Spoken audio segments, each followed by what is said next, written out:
Hi, I'm Danelle Giffen. Brienne Naderhood. I was downstairs on Sunday evening when I received my healing miracle. On Sunday night, I knew that Danelle was believing for her gallbladder to be healed.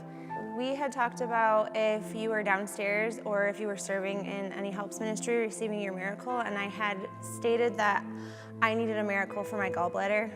I was having a hard time eating, drinking, all the things, and I was just really in need of a miracle so that my life could get back to some sort of normal. And then as he was dismissing us, he just said, raise your hands and receive if you are dealing with a gallbladder issue. And in my mind, I was like, there was like no formal altar call. And I was like, one of two things. I could text her and she's not gonna get it because she's in the basement. Or I can lift my hand and say, Lord, I received this healing anointing, let me be a vessel.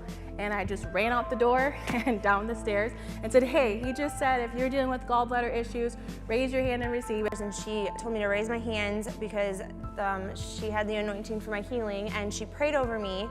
In the midst of class, and there's toddlers and kids and popcorn on the floor, and I just laid my hands on her and I said, Lord, I thank you for this healing anointing that, Tony has declared, raise your hand, receive your healing. And so I just prayed for her by faith, and I prayed that she would be healed.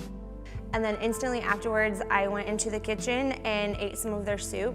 It had dairy in it, and I had no reaction at all. My stomach did not hurt at all. I went home and ate chips and salsa, and I drank normal coffee the next morning and did all the things, and I received my healing that day, and I am still walking in my healing. I have no issues with my stomach, and I am continuing to have a normal diet and go back to the things that I love and enjoy.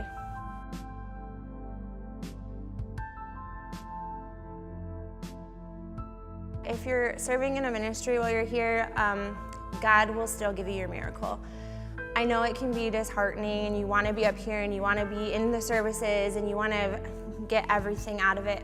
But when you're downstairs, God hasn't forgot you. You're still going to get your miracle, and He can still bless you no matter where you're at in the church, whether you are downstairs, upstairs, on the security team, on media, or working in the sound booth. He knows what you need, and He can reach you no matter where you are. And I assured my team, I asked all of them, what are you believing God for? Is there anything you need healing for? Is there anything that we as a team can be listening for? Because I didn't want anybody to miss out on their miracle. And I think sometimes we feel like if we're not present in service that God doesn't see us, but God very well knows where we are, and God sees our needs, and God meets our needs, even if it's not in service itself. That I fully believe that every single person who was believing for something was going to receive that weekend. I would definitely tell my friends and family to come, and that God is not any respecter of persons. If He can do a miracle in my life, He can do a miracle in your life too. So I would definitely recommend coming, expecting and believing that God has your miracle waiting for you. I would say to my friends and family with this coming weekend, with this miracle conference, to come, to give it a chance. I know sometimes when you hear signs and wonders and miracles, it can be a little scary for those who don't understand.